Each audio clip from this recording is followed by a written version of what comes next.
Ngayon pa lang, umaalma na ang mga mamimili sa nakaambang taas presyo sa mga delatang sardinas.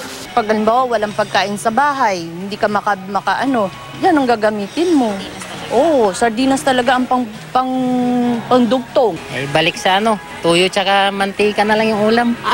Huwag na sanang itaas para yung mga mahihirap makaano pa rin. Humihirit ang mga sardines manufacturer ng dagdag na 50 hanggang 80 centavos sa kada lata ng sardinas ngayong Pebrero. Hiwalay pa yan sa 50 sentimos na dagdag hirit nila nito lang Desyembre. Nagmahal daw kasi ang isdang tamban at ang production cost ng mga imported na sangkap sa paggawa ng sardinas. Isasangguni raw ng DTI ang panukala sa Bureau of Fisheries and Aquatic Resources at Department of Agriculture. It's not because of train, kundi ito yung main ingredient which accounts for 47% of their production costs, which is fish. Sarado yung fishing season, magbubukas uli sa March, kaya nakaka-apekto rin yun. Sa pulong ng National Price Coordinating Council kanina, hirit ng DTI sa mga manufacturer mag-rollback sa presyo ng kanilang mga produkto. Wala raw dahilan para magtaas presyo.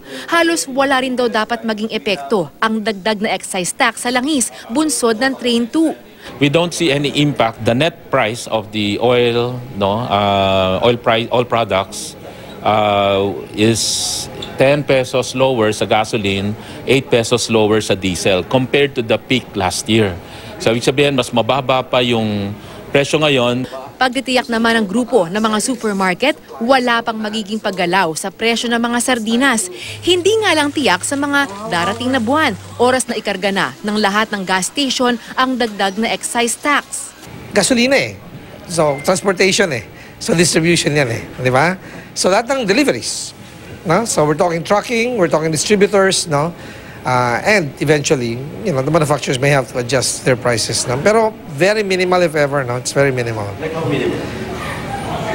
Maybe less than 1%. Bukod sa sardinas, nagbabantaring tumaas ang presyo ng mga delatang mechanically deboned meat, gaya ng meatloaf at corned beef. Pinag-aaralan daw kasi ang pagtaas ng taripa nito mula sa kasalukuyang 5%. That is going to be subjected sa tariff review.